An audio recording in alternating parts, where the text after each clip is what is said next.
The Tim Heale Podcasts. Ordinary people's extraordinary stories.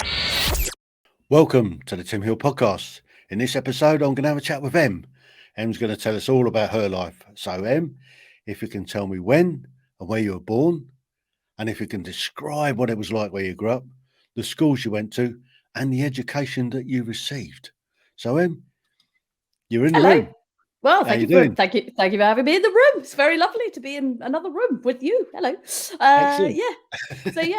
Well, I was born in the 1970s, which now feels like a very long time ago. At the end of the 1970s, just want to add that as a caveat. Just in case people think, was recently ID'd for alcohol, so that's good. Yeah. And I grew up in Surrey. So, Surrey, leafy countryside, fairly abundant Surrey, and I went to two schools. So didn't do lots of different moving. So I went to one little village school until the age of 7, and it was there that I learned how to swim. So it was a tiny village school. There was, I think, about 80 kids there, and they had a swimming pool that had been bequeathed by a Victorian gentleman of the village. So we all learnt to swim in this tiny, absolutely freezing swimming pool. That's my main memory of my primary school. Outside? Just literally going, outside, no heating, tiny and freezing. So I really remember that. I don't remember really anything else about that school, but I remember that swimming pool. And I think it was quite clever when you think about it, because actually it was so cold that you just wanted to swim because that's a way of keeping warm. So I guess it worked. And then I spent the rest of my schooling years at one all-girls school called St. Catherine's in Bramley, which is apparently one of the top girls' schools in the country. Along with Rodine, is it? Yeah. So we used to play lacrosse against Rodine and, all of that lot. So it was all sort of, so I was there from 7 to 18 and I boarded from 16 to 18. So went to a posh girls' school. There we go. Wow. That's where I went to school. Yeah. Did you take on the likes of Rodine and the Cheltenham Ladies College? Oh, we did indeed. Yes. Hello. Yes, of course. Wow. Yes, we played lacrosse and it was all awfully lovely. And, I've lived around. Wow, that's a dangerous game, isn't it? It is a dangerous game. But what I love is the fact that girls still play and women play without helmets, whereas boys, you can't be trusted. So you have one less player and you have to wear helmets. And we're still whacking the bejesus out of each other, each other's sticks. But we're trusted, whereas boys, no, wear a helmet. Yeah. Excellent. So that's this really posh school then. Yeah. So tell us a bit about that. Well, it's sort of, I have bittersweet memories of school, because there were parts of it that I absolutely despised, and there were parts of it that, looking back on, were actually really good for me. And actually, the school from when I was a boarder were amazing, because my upbringing was kind of quite an interesting childhood. That's British for it was quite awful. And but obviously, because I'm British, I couldn't possibly say that first. That'd be terribly awkward. And the school, it was one of those sort of, I guess, quite traditional schools at the time. And there was a lot of boundaries. It was fairly strict. And I think because of the way that I see the world, I didn't really felt like I fitted in particularly. So it was a bit like, oh, what is this strange place? Why am I doing Latin? This makes no sense to me. And, and there's a reason why I'm an entrepreneur and a clown and, do all the different things that I do now, because I do see the world slightly differently. I've come to terms with that. And when you're in quite a traditional, very straight school, and I mean straight in every sense, I happen to be gay, but I mean, it was just literally very straight in every way. That for me, as I was growing up, was quite challenging. And it was also down to the school, the school missed the fact that I was dyslexic. So that's right, kids, pay for sending your kids to a really expensive school and they'll miss quite basic things back in the 80s and the 90s. I'd like to hope they're a lot better at it now. And I think that did really have an influence on me, because I didn't realize how much, being dyslexic does actually really alter, obviously, the way I see the world, the way that I learn, the way that I hear things, the way that I write things. And I think if I now fast forward to my 40-something self, the fact that I've published a book is, yes, it's gone out and it's done okay in the world. That's great. But it was actually more for me, because if I go back to my school life, there was no way that I was told at school that it was possible that I could write a book, because I was basically told, you're not very good at writing, you're not very good at maths, etc., etc.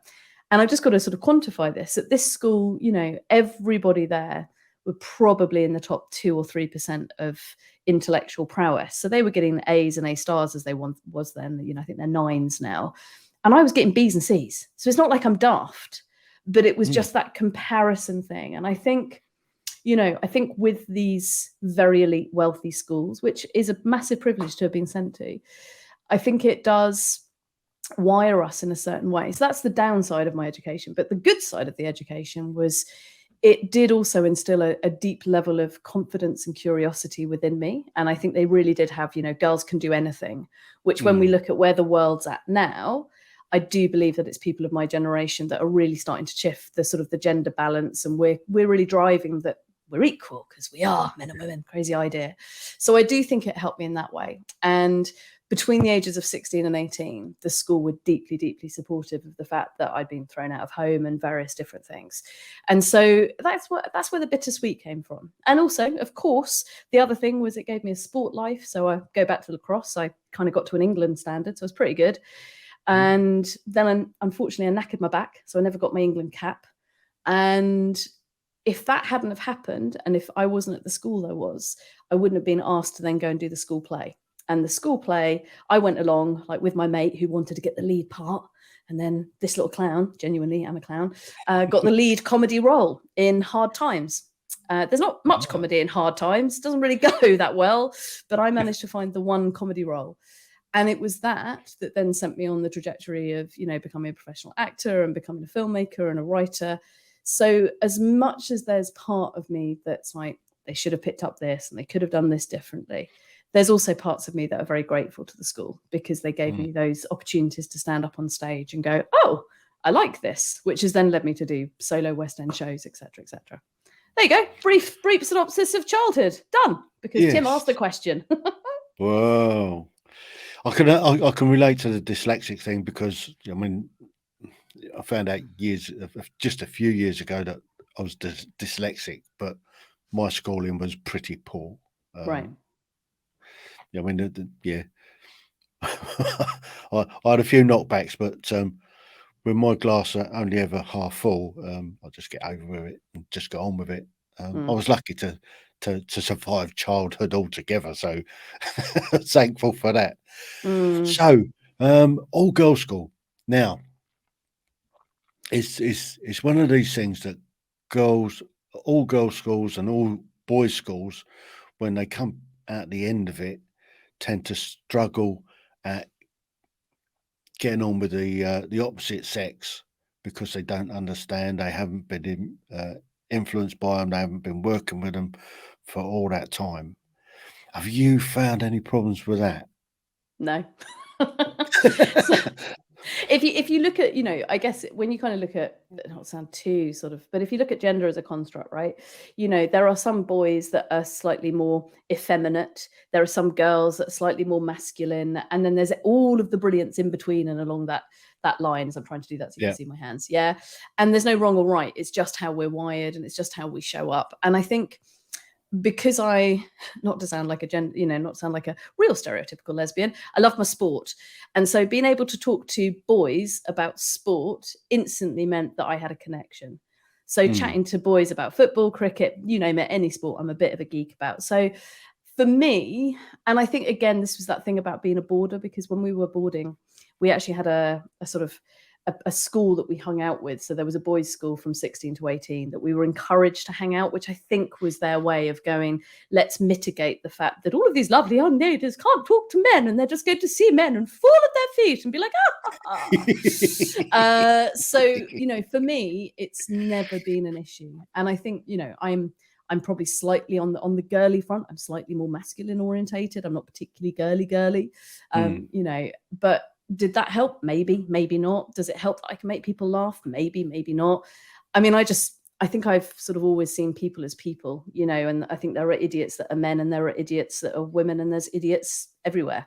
But, so you just kind of make that decision, You can't account for too many idiots. Yeah, I know. You got to watch out. Wow, there's an idiot. Woo, there you go. Move another one. So just Latin.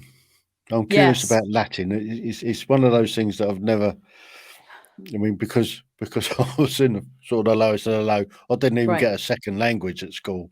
I Right. mean, they did struggle at teaching us the sort of the very basics. Right. So going to a really posh school, learning Latin, has Yeah. it been of any use to you? Well, I mean, if there's a phrase that I can share with you and your listeners, Cacilius est en horto. Cacilius is in the garden. That's about all I remember. And who Cacilius was and why he's in the garden, we will never know. Did it help me? I can really understand. You know, I do love language, and I find language fascinating. And I think if I'd gone further down the route of exploring sort of the roots of language, then I think Latin would help. I think if you're a doctor or you're into horticulture, I think there are various careers and there are various sectors where I think having an understanding and a bedrock of Latin does really help. For me in my life, I can honestly say, no, it doesn't help me in any way, shape, or form. And my 12-year-old self was completely right when she put up her hand to Mrs. Wade and went, Mrs. Wade, why are we learning a language where no one actually speaks it? Because I got it, like learning French, learning Spanish makes perfect sense, or Mandarin makes perfect sense. And she just went, because it's what we do. And I was like, brilliant. That's the worst answer, which then for my brain, I completely disengaged and was like, well, it's a couple of hours of sleep now. Switch off, bump. Yeah. So, exactly. Talking of other languages, then did you get other languages? I did French. There was also Spanish, but I was not. Again, coming back to the, I don't know whether it's the fact that I'm dyslexic and it wasn't picked up.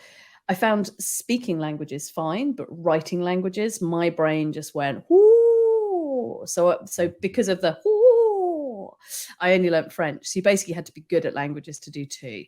And, I've still got a little bit. When I go to France, it does kind of come back. And actually, this weekend, I was just in Barcelona doing a speaking gig. And it's galvanized me to go, right, I'm going to learn Spanish. I'm going to learn it. So, yeah.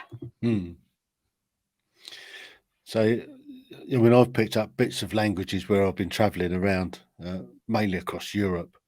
So I worked up in Norway for a couple of years, and I can. When I was up there, I was getting a proper hang of listening to the Norwegians and able to understand. I can distinguish between Swedish, Norwegian, and Danish fairly, and Finnish. Wow. Okay. There's a few Finnish guys that we bumped into, and you can hear the different the way that they speak. So I was able to pick up a little bit of Norwegian, and I picked up a bit of French along the way, and it's quite a funny little story. It's been there, isn't it? It's been, it's immersing yourself in that culture. So a friend of mine, he's just learned Spanish. And the way that he's done it is he's predominantly been watching Spanish soap operas. So he's been watching that, and then he's been listening to a bit of Spanish radio talking about football because he likes football. And then he's just been listening to a sort of very short, very simple kids program. And as a combination, then he went to Spain quite recently, and he was like, I was okay. Because it's that thing, and it's how do we immerse ourselves in language? And I think us Brits in particular, I think there's a sort of hesitancy about learning because so many people speak English. And, so going up to Norway and Finland, it doesn't surprise me that you ended up picking up the language and going, okay, cool. And you can quite often recognize stuff without not being able to speak it back because you haven't got the vocab, but you can understand, which within itself is surely part of our jobs as humans, right? Yeah. And I also found that because I speak English, trying to learn another language in the country is difficult because they want to practice their English on you. Yeah, so there can be that. There can be that. So that was it. But French, I mean, I did have a bit of a laugh. There was a particular factory that we used to go into just outside Le Mans. So I've got a wagon and dragon. I'm driving for a Norwegian at this time, right? And I used to pull up into this yard, and I see the charge hand come out of his office and start walking across the yard. And he used to bellow across the yard because there's lots of people around in this factory. Bonjour, monsieur, ça va? Avez-vous chargé pour moi pour Norvège, s'il vous plaît? And he's come out, he's put his hands over his ears, and he said, oh, please, please, please, please don't speak French. I speak English. Monsieur? Yeah. Yeah. Couldn't Yeah, I do understand love that. why he wouldn't speak English to me. Yeah. Destroying his poor language. Yeah, I mean, there Yeah. is always that side as well, especially when it's got a proper accent. They're like, no, we're just going to speak in English. Okay. Yeah. And that's worked for me all over Europe, really. I mean, Right.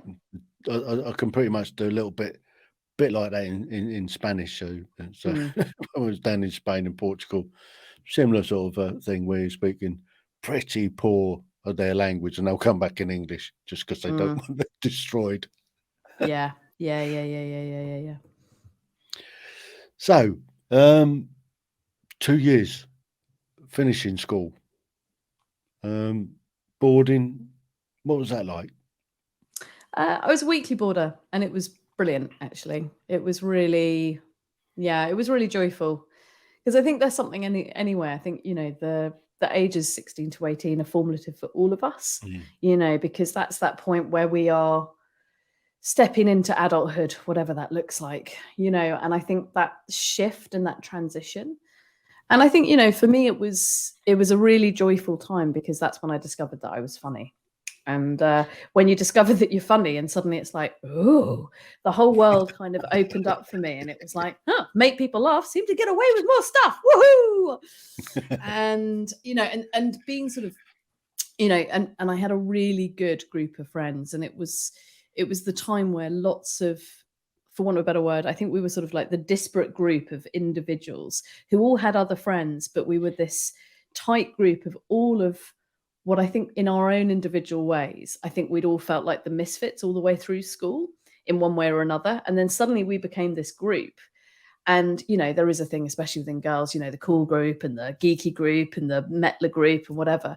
And suddenly I found myself in this group of friends that was just transformative, and I'm still friends with quite a few of them now, and we're all around the world and stuff. And I think because we were boarders, it meant that we had more time to ground and more time to be with one another, and actually really learn to, you're going through all the challenges of being a 16, 17-year-old girl, and all of that, and being able to be with your peers as opposed to just disappearing back home and then coming back and stuff, was a real gift. And I'm really grateful that I boarded, because it gave me a completely different experience than being a day girl. So that was quite good then, from your point of view. So you're able to, I guess, as far as I'm aware and what I've seen, when you are boarders, after supper you've got additional sort of study periods and things like that. Is that how it works? So I mean, I think once you hit 16, there's you're treated like young adults. So it's like you've got certain amounts of work to do. So get on and do it. Doesn't matter if you get up in the morning or do it in the evening, do it, but you've got to do it. Because and I think, again, that's part of the confidence that the school underneath does give you. It's like, you've got to trust yourself to actually show up and do things. Because when you go to university, if that's what you do, no one is going to be standing behind you going, come on, Em, do this or whatever. So so we just used to do that. Loads of cheese toasties were made. That was one of the main memories. Occasionally, those really lovely packed noodles that, absolutely no nutritional value whatsoever, but they taste quite nice. So there was that. And also just quite a lot of lounging about. And and we also had a bar, which, when I kind of look back on it as an adult, we had a bar in the school, right? And we were given these tokens. So we were all allowed 2 drinks. Again, I think this is their way of going, let's encourage safety and sensible drinking rather than letting the girls go off into the town. And who knows what could befall these poor women. And so they'd give us these 2 tokens. But then what they didn't realize was then it would be one of us behind the bar.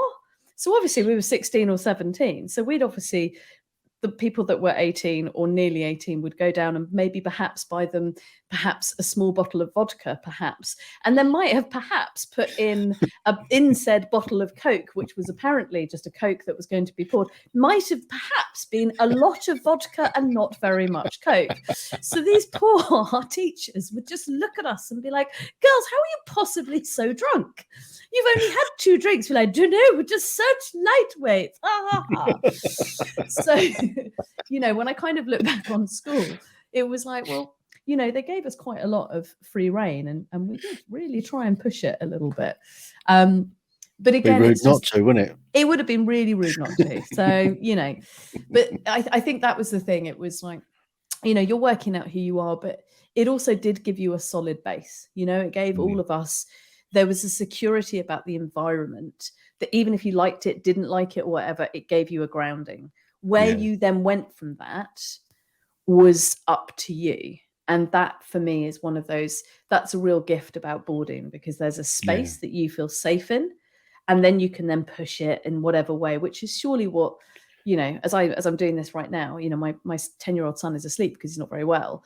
And that's surely what we have to do with our kids. It's providing them a space that's so safe that they can push boundaries, because they know that they can always come back to a place that's safe and secure.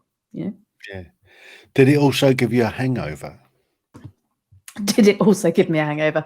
Well, no, because I was 16, Tim. Do you not remember when you were young, you don't get hangovers. And then gradually, as you get older, you suddenly go, oh, I only had 2 glasses of wine. I feel like I might just need to just lie down for 4 hours, So, no, didn't get hangovers at 16. Fair. Yeah. So, did you pass all your exams? I did. You left? I did. Were they good, or were they sort of average, or? I don't know. It depends. I mean, this is the thing, isn't it? Because it depends on what scale you're looking at. I guess nationally, I probably did very well. At my school, I was probably just above, just above average, with the majority of the girls being exceptional. So again, it depends which scale. But, I passed. And again, one of the things that they did enable me to do was, when you fill out your UCAS form, your uni form, you get your 6 options. And I was meant to go and do business studies, because that was meant to be my path. Go and be very sensible and do business studies at one of the big kind of red brick universities. And then I put 5 choices all about business studies. And then I did sneak in theatre and performance studies and media as my 6th choice. And they not only allowed it, when I look back on it, they were like, it's really important that you go and explore and see if that's right for you. And that was sort of quite contrary to where I was meant to go, according to my family and everything like that. So, for that, I'm very grateful. So yeah, I passed and I did well enough, and I did an audition and got into the theatre and performance studies, degree, which is the path I ended up. So where did you go?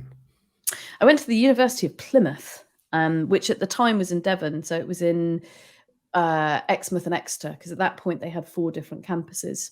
And the thing about that particular uni was the teaching and the professors there were unbelievably brilliant, because what had happened, and still happens now, is that lots of theatre practitioners who live in London or other cities get to a point in their career where they're pretty knackered or burnt out. They then move down to Devon and Cornwall because they want a different life. And then to supplement their income, they come and are visiting associate professors and things like that, and visiting lecturers. And so the reason that I chose that one in particular was, at that point, and I think it still is, it was like one of the top theatre degrees that you could do. And yeah, it was transformative and it was amazing. And, I've still got a bunch of buddies from my uni time who are sort of my bedrock of friends, which is an amazing thing to have. So Plymouth, home of the Royal Marines, almost. Well, Limpstone. Yeah, so because I lived in Exmouth and Exeter, so I was never actually in Plymouth, but I was in Exmouth and Exeter, and in between. So for anybody that's listening to this outside of the UK, it's a small part of the southwest of England, and between Exeter, which is a fairly sort of smallish city, and Exmouth, which is a very tall, very British seaside town, there's a tiny little village called Limpstone, and in Limpstone, that is where the Royal Marines get trained. So we spent a lot of our nights out as students hanging out with Royal Marines. And also there's the train station, and it's the one train station you don't want to get out at if you're not going to be a Royal Marine. No, you definitely don't, because trust me when I say this, the assault course looks brutal, and also it looks like everybody that gets off at that train station has no hair. they've all turned up with their buzz cuts, and it's like, yep, Yeah. that thing of the Marines, that is true. There they are. Apart from the officers obviously are allowed hair. I love that rule. Yes. When you're an officer, have hair. You can But have when hair. when you're not an officer, don't have hair. Sure, it's a very important thing, which is why our Marines are very successful. So carry on. Well, we are the best in the world, that's for sure. But I feel like you have any- more to say that than I do. So I'm just going to nod my yes. head and go, Yes. Tim knows best on that, kids. So, yep, just listen to Tim. We're the best in the world. Feel like he knows that. Yeah. Dare anybody to challenge us. Oh, us. Oh, right. Okay, Yes. good. Yes. I would count all us military types as one. Right. Okay.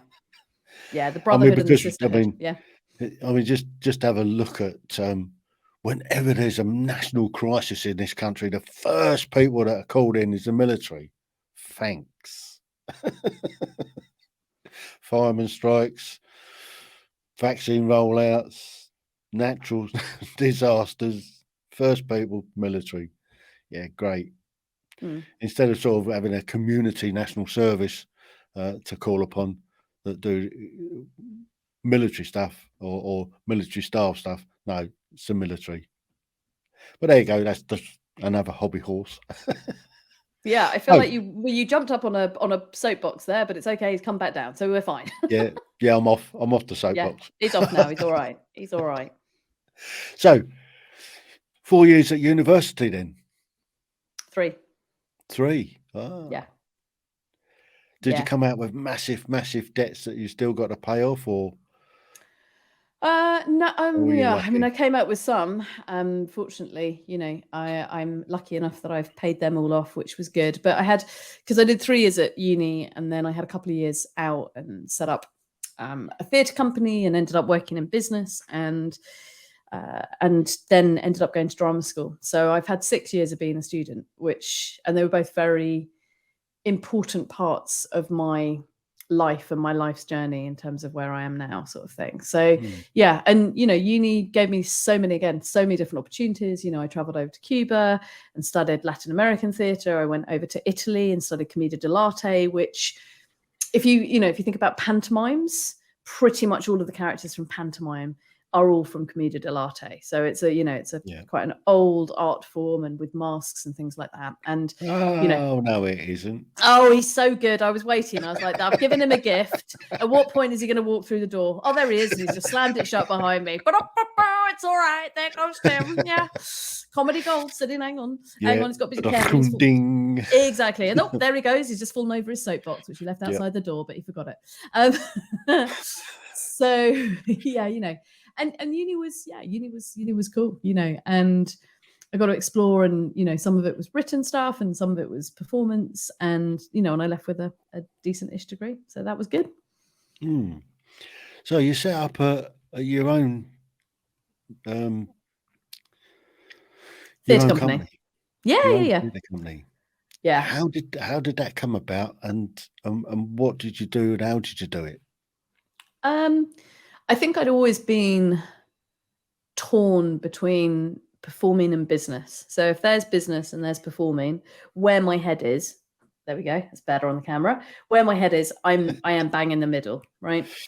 And I knew that I didn't always want to wait for other people to give me opportunities in terms of performing and acting and things.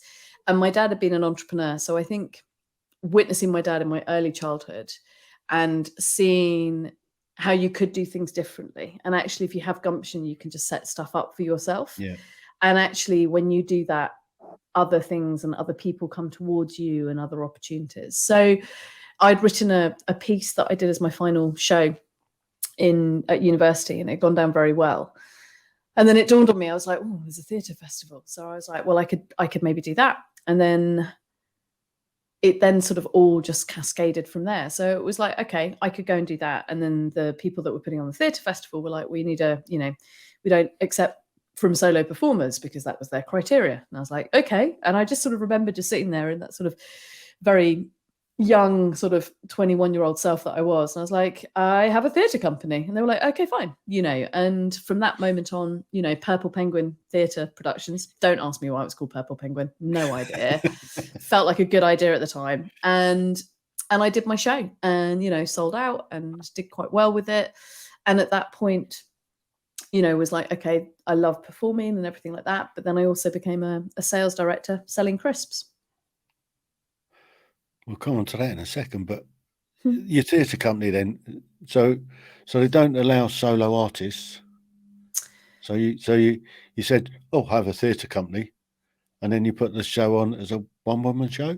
Yeah, exactly. There's always solutions, right? There are always solutions, and also it was that thing of, I guess I'd always realized that I wanted to create stuff that was bigger than me anyway. And at that moment, yes, the first show was mine, but then I ended up helping another couple of performers to put on stuff under mine. And it was, and I learned a lot, and that first company then helped when years later, when I was sort of 25, setting up my second theatre company when we toured Edinburgh and toured around the country and had, a fairly successful 7-8 years of being a producing theatre company. So, doing it at that in Devon kind of gave me the bedrock and the experience to then do it nationally, which these are the different things, right, as we experience life.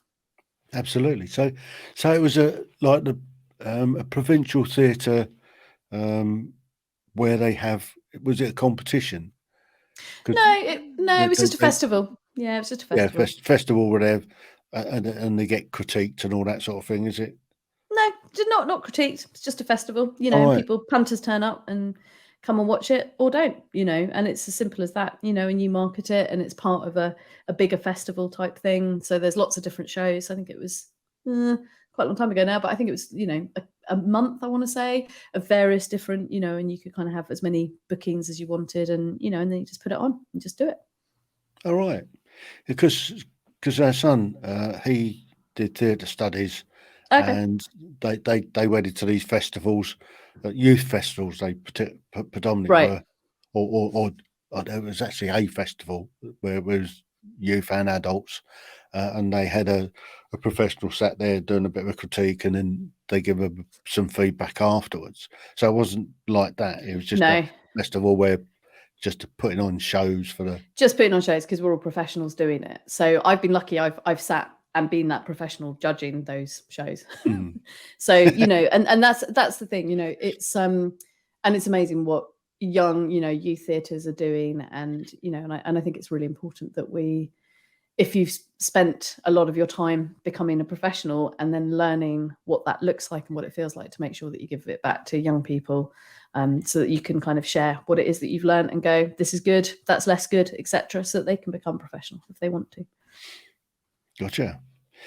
So that was quite a success then. That started the ball rolling for you, I guess.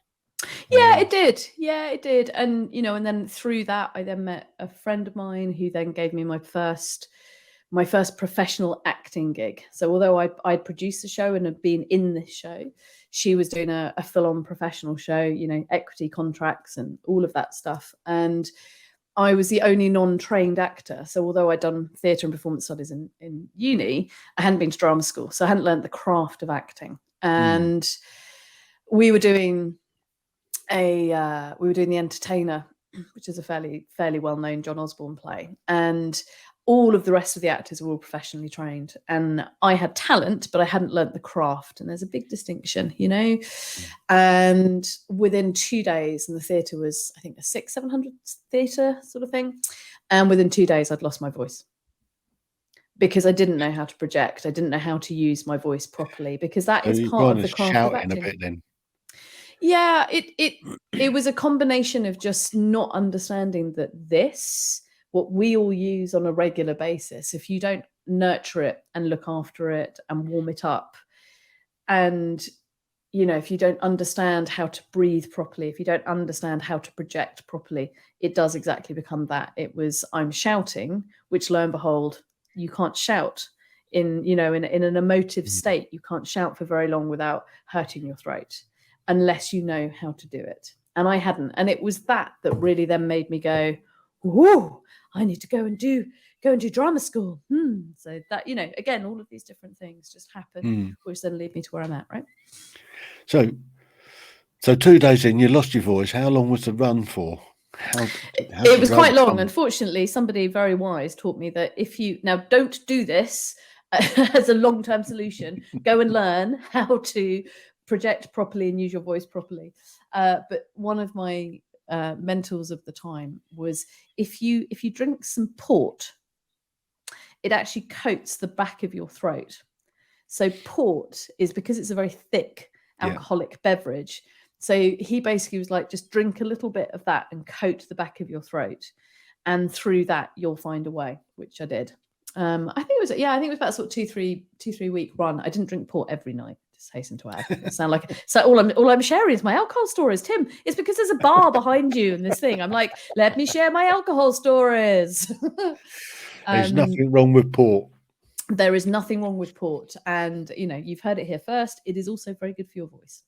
So if you've got something to get through, and somebody else also said, which has now helped me along the way, don't drink tea and coffee before you get up on stage, because especially if it's got milk in it, because it clogs your throat.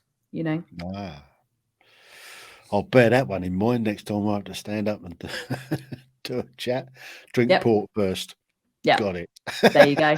You're welcome. Yeah, here you go, kids. What do you learn from listening to Em and Tim talking? Drink port. Brilliant. Excellent. Yeah. Young theatre goers, young thespians drink port before you go on. Cracked it. So where we getting to? So drama school. Yeah. Tell us a bit about drama school. It's, in essence, it is like the most intense therapy that you will go through. And I think a lot of people think that acting is pretending, whereas actually to be a really, truly good actor, my understanding of it is that it's the portrayal of truth. And that's fundamentally, so when you see a professional actor, if they're picking up a glass like this or a mug, it's just because they're picking up a glass or a mug. Whereas when you see an amateur actor, and I mean this with all respect for amateur actors, because they haven't learnt the craft, it's like, and I have now been told to pick up the mug, and now I say my next line. And so there's a difference, and I think, we all know that you go to the nationals, wherever, versus going to see an amateur, there's a difference. And for me, going there was a really important part of me working out who I was and working out who I am. And I went there at that point just thinking, yep, cool. I'll go and I'll learn some of the craft. And I was only going to go and do 1 year. So I was going to go and do a postgrad. And as I got there, suddenly I was like, whoa, there is so much to learn. There is so much to this craft. And I've been lucky enough to work with some very famous and very successful actors. And those that are successful as humans, and I mean successful as humans. So yes, they have the success on screen and on stage, but they're successful because they're balanced and they're happy.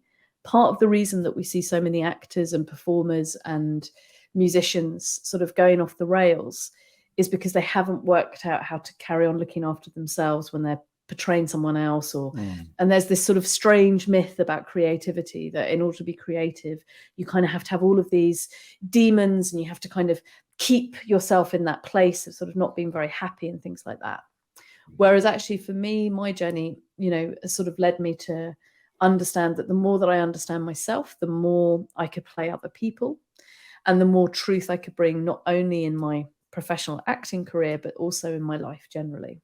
And as I sit here now in May 2022, the very fact that I can legitimately say, look, I'm a clown and I'm a podcaster and I'm a writer and a performer and a filmmaker and a businesswoman, that all stemmed from that time about really understanding who am I and how do I want to show up in the world. And drama school gave me the space to explore and understand creativity and understand different parts, some of which I don't want to do. There's, and I trained in musical theatre, so I can sing, but I can't dance for toffee. I cannot dance for toffee. So strangely enough, I was always given the comedy role. So it was like, where do we put Em? She can't actually dance. She can't really learn a routine, but, and again, it's just that thing about understanding, and exploring the craft of performing, voice, the exploration of different characters, real gift. Mm. Well, I'm a real theatre going buff. I love live theatre, and and it doesn't have to be the West End, which I've done an awful lot of when I lived up in London. I had so many opportunities to go to the West End theatres. I think my favourite musical is probably Arthur Sixpence with Charlie Stamp, and I saw that 4 or 5 times. Yeah. But I also love a farce. I love a really good Noel Coward farce, and I've seen at the smaller theatres as well. The Trafalgar. We went to see, I forget what the play was now, but Honeysuckle Weeks was in it, and it was almost like if we was any closer, we'd actually be in it. We were so close to the stage, I mean, right on the stage almost, and that was really special. And then we go to an awful lot of provincial stuff. I mean, last night we was over in the Guildhall in Portsmouth to see Robert Cray. Okay, cool. A bit of jazz sort of stuff, Nice. funk. Nice. So yeah, we do a lot, and we got a theatre group here in Gosport at Salton, HMS Salton Players, and some of their stuff's quite good fun. Made in Dagenham was the last thing we saw. Wow. Okay. And I seen the West End version of it, and to watch this one, there's a little bit of difference. Yeah. but just as enjoyable. Yeah. Just And as enjoyable. and that's the thing. It's I'm a really big believer that we should all allow ourselves to be deeply creative in whatever way feels right, and I think, playing is a massively important part of where I'm at now and helping adults play. And I think getting involved with amateur dramatics or joining a choir or playing with art, whatever it is, that makes your heart sing, it's about enjoying the process, and the outcome is sort of irrelevant, and and that's the thing. And I think for adults, I think quite often we can get very precious about, well, but this has got to be perfect and I've got to nail this and everything like that. And I'm just like, no, if this makes you happy, do it. And it doesn't matter at what level, because the levels are irrelevant, because they're a construct by other humans about, oh, well, the West End is the best. Sometimes it is. Sometimes there's absolutely awful shows that have just been steamrolled by some big, some investor, and they're awful, and then other times it's good, and you can go and see, as you said, a tiny little show in a provincial theatre or a studio space where you might see the most extraordinary bit of work and go, there was only 8 of us that saw that, and if you look at Fleabag, one of the most successful cultural things that we've had in the UK recently, she did Fleabag in Edinburgh to start off with, and I think there was about 40 people that saw it, because it wasn't perfect. And that's the thing. And it's just, for me, it's always about, I happen to have chosen to go down the professional path. But for me, creativity and going and supporting and going and watching and going and seeing stuff, going, I don't know if I'll like this. That to me is one of the biggest gifts. Because if you walk out and you go, yeah, I didn't like it, it's done its job. Whereas for me, if you go and see a show and you kind of go, it was all right, what's going on with the football? It's not done its job. It's far better if you go out going, I hated that.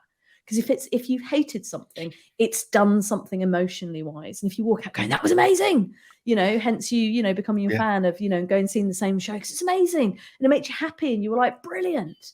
They're both really important. But when you go and see something, it was like, meh, that to me, the theatre people haven't done their job, or the creatives haven't done their job, Absolutely. That was me on my soapbox. I put it away now. Yeah. So, where are we going? Let's have a look at. So, how long was you in drama school for? So, you're still doing drama school? No. No, I've definitely left drama school. I was there for 3 years. So I graduated when I was in my mid-20s, and and then I had a couple of years being merely just a professional actor and did pretty well. AKA I was working for about 80% of the time as an actor, which is a pretty high percentage. That's pretty good. Yeah. And this is the thing about acting, is that, especially in those first couple of years, you go and then you hone the craft. So, I did tours around schools, I did tours around old people's homes. I may have done an entire show to a room of old people while they were all asleep. Yep, that's right. They brought in there were 3 of us, and I kid you not, the nurses brought all of these lovely folk in. The nurses went bye-bye, they went out, and within 1 minute, all of our 14 in the audience, they were all asleep. And I'm not joking, we were kind of laughing all the way through while just going, we're doing Life is a Cabaret, my friend, doing all of this and just going, no one. And then towards the end, some of the nurses came back in. We did our last song and they were like, "Ba-da!" And they were all just clapped. And they were all like, very good. And we were like, was it though? Was it? You were asleep all the way through it. But again, all of these things, and then I've been lucky, fast forward, and I've now had 3 one-woman shows on the West End, and I've done shows up at Edinburgh, and I look at all of those, and people say to me, "Oh, but Em, how come you're so comfortable, standing on stage?" And a couple of on Friday, I was doing a gig in Barcelona to about 800 people, and that was me doing public speaking, and and I MC big events. So I MC'd a big event where there was a couple of thousand people, and I'm like, it's because I put the hard yards in. It was because I learned there wasn't suddenly somebody goes, "Oh, you seem to know how to play a crowd. And you seem to know how to do stagecraft." And I'm like, yeah, because I've been doing it for 20 odd years. I've been doing it since I was in hard times at school. This isn't something where something like, oh, look, I can suddenly make people laugh and be funny in front of 1,000 people. And that's the bit that I think sometimes, people can forget, and it's only when I'm asked questions like this on podcasts like this, where it's like, what has been the journey to get me to a place where, I'm published author and selling out shows on the West End and doing various things. The journey has been utterly extraordinary, and yet has been utterly ordinary, because I've just been doing one thing at a time, and just going, that seems like the right thing. That seems like the right thing. And mine happens to be that I'm on stage and I get a round of applause, but it's no more or no less than somebody that is working full-time in a care home, which I did when I was 14. I wasn't full-time, I was at school, but, and that's the thing. There's no better or worse, again, with that hierarchy, it's, my journey just happens to be that I'm quite gobby and I stand up on stage, Might have made a good scrum half then. Yeah, quite possibly, but I was too busy playing lacrosse and being safe rather than running around with rugby balls, Yeah. So, pandemic hit. Yep. How did that affect what you did and how you got through it? It sort of shifted a few things for me, as I think it did for everybody. The first couple of weeks, I'm not going to lie, it was pretty terrifying, because suddenly all speaking gigs disappeared, all MCing gigs disappeared. And I was also planning on taking my current show on tour that year. So I was sort of in negotiations with various theatres around the country. So suddenly it was like, ooh. And then this beautiful, magical thing happened. So I've spent a long time working with businesses as well, and helping senior professionals and leaders work out, how do you tell your stories? How do you connect? How do you engage? And suddenly all of these people that have been like, oh, yeah, and we'll do some work with you, suddenly were started to send me messages going, everybody's on Zoom and no one listens to me. How do we have more fun when we're doing things remotely? Could you do something where people just laugh because everybody is miserable as hell? So suddenly, my work obviously all went online, and I ended up doing my biggest ever comedy gig during the pandemic. So I had 5,000 people, which was weird. So you got 5,000 people. So you could, obviously not on Zoom, because that would have crashed the whole of Zoom, and that'd be very small little pinheads. And I remember doing it, and it was on a platform similar to StreamYard. And I remember doing this gig, and I was standing up, and I was in my space, and I was like, right, okay. And the weirdest bit wasn't the using, camera and not getting laughs and everything like that, because that's just like doing telly. The weirdest bit, Tim, was at the end, because normally at a gig, and a gig that size, you have a bar, you have the backstage area, you go and chat to people afterwards, you've got all this adrenaline. And this was when we were I think, allowed out once a day. So it was really, really minimal sort of time, unless you were in Downing Street, and then you could do whatever you wanted. Sorry, Yeah. political bit, throwing that away. That's a whole other story. And I finished. And I was like, bye-bye. I went, look out. My son was with his dad, so he was not there. So I was by myself. And I'd already been out that day. So, as a law-abiding citizen, I didn't want to go out again because I didn't want to actually break the law that we were apparently all meant to follow, apart from people in Downing Street. And I literally just went, right. So I had all this adrenaline. And I was like, what do I do? So I went and did a couple of laps around my very small, very London garden. And then I sat in the corner of my garden with the sun sort of going into the corner of the garden with a cup of tea. And that was the weirdest bit, because I had just done my biggest ever comedy gig and I was by myself with a cup of tea. And I was like, woohoo, I have made it, people. And that is some leveler. Yeah, it really was. Because you're just like, and then because there's a bit of me that was like, was that real? Did I actually just do that? Because I didn't get the, the sort of thing. So I did that, and, lots of online gigs and lots of online coaching and mastermind. And I also wrote my book, and I kind of started my book pre-pandemic. But I think having that space, AKA can't leave the house, do something, meant that I ended up writing my book and getting that finished, which, like I said right at the start, was a real sort of achievement for me. Yes.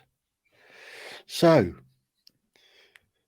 I mean, yeah, I guess you can't imagine having that happen, the biggest gig you've ever done, not getting that amount of adulation and applause. Yeah. And then sit down with a cup of tea.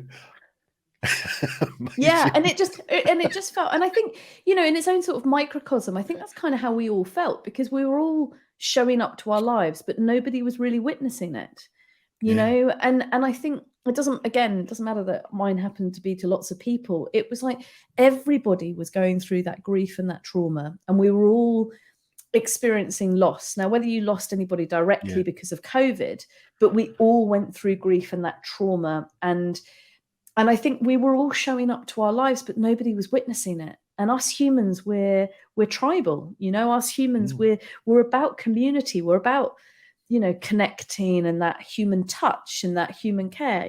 There's a reason why you've chosen to put your pub, your local pub, as your backdrop, because that's a place where you go, as you said, every Wednesday, you go and play a quiz, because it's community and it's connection. And I think during the pandemic, I'm so grateful. I mean, gosh, can you imagine what the pandemic would have been like, for us all, had it been 10, 12 years before, because tech was not where it's at. No. And more importantly, the internet wasn't where it's at, because it just, we would have all just been sitting there by a sort of very slow dial, waiting for 4 days to make one phone call. And I think, there was I think during the whole time, I think we all went through this collective human experience, and I really hope that we all come out of it better and kinder and a little bit softer towards each other, but which unfortunately doesn't seem like it's happening. It seems like we've kind of just polarized again. And so for me, the pandemic really led me to where I'm at now, where I'm launching with some other people a new global movement, which is called Laugh, Think, Play. And I think it is a direct response. So if you've listened to my story now and you've got an idea of how I've ended up being here, those 3 words have always been super important to me. And they're kind of probably M's purpose, to make the world laugh, to make the world think, and to make the world play. But I can't do that by myself. And those 3 traits, I believe, are fundamentally human. And because they're human, it doesn't matter whether you're Chinese, Ukrainian, American, from Singapore. It's how we all connect. And I think if we all allow ourselves more time to do those things, then we can only have a better and happier and healthier world. And so that's kind of where all of my strange journey has led me to, is, heading up this new sort of very newly formed global movement with 3 other people. And, my mission is that I want to change the world with it, and over the next 2-3 years, that is what I'm going to be focusing on. Fantastic. That sounds like a really good project, actually. Thank you. So Just to finish up, let's have a quick chat about your book. What's it about? Where can people get it, etc., etc., etc.? Well, it's called Lessons from a Clown. Happen to have it here. This was me when I had blonde hair. Whoa. My hairdresser is away. So yeah, it's called Lessons from a Clown, and how to find courage to show up for yourself and laugh every day. And as you can see, it was written. Woo! I'm moving my microphone there. It was written by me and my clown, who's called Orange. So one of my clowns is called Orange, and clowning is a really important part of my life. And clowning, just to kind of add, because I know quite a lot of people are scared of clowns. When I say clowns, think theatre clown, think the Shakespearean fool or the court jester. So our job as clowns is to be the observers of life and to use kindness and humour to tell the truth. So we're truth tellers. And unfortunately, in sort of 60s, 70s, it started to get slightly manipulated and made into films so people misunderstand. So that's where I really come from in the theatre, in a clowning perspective. And the book, basically Orange, I reconnected with clowning, about 5-6 years ago. And Orange was the first clown that I sort of discovered. And we all have different parts of ourselves. So right now, Tim, I'm podcast Tim. This is the side of me that I'm demonstrating. No doubt when you're with some of your friends and you're doing the quiz, you have a different part of you. It's still you, but we have different parts of ourselves. When you're showing up to your partner, you'll have a different part of you, because that's what we do as humans. A clown is exactly that. It's just a slightly deeper and slightly more exaggerated part of myself. And Orange is the most childlike, the most joyful part of me as M. And Orange taught me 5 things. And these are the lessons that, in essence, I share and explore through the book. So the book is written by me and the person that you've been listening to today. So slightly coachy and slightly funny and all of that sort of stuff. And then Orange has Orange's voice. And then there's my stand-up voice as well. And the 5 lessons, they're very simple. It's about how do we allow ourselves to be seen? How do we let ourselves be playful? And those type of things. So there's 5 lessons in it. It's available on Amazon. It will be available in other places, because I know lots of people have problems with Amazon, but it's just taking me some time. There's only one of me.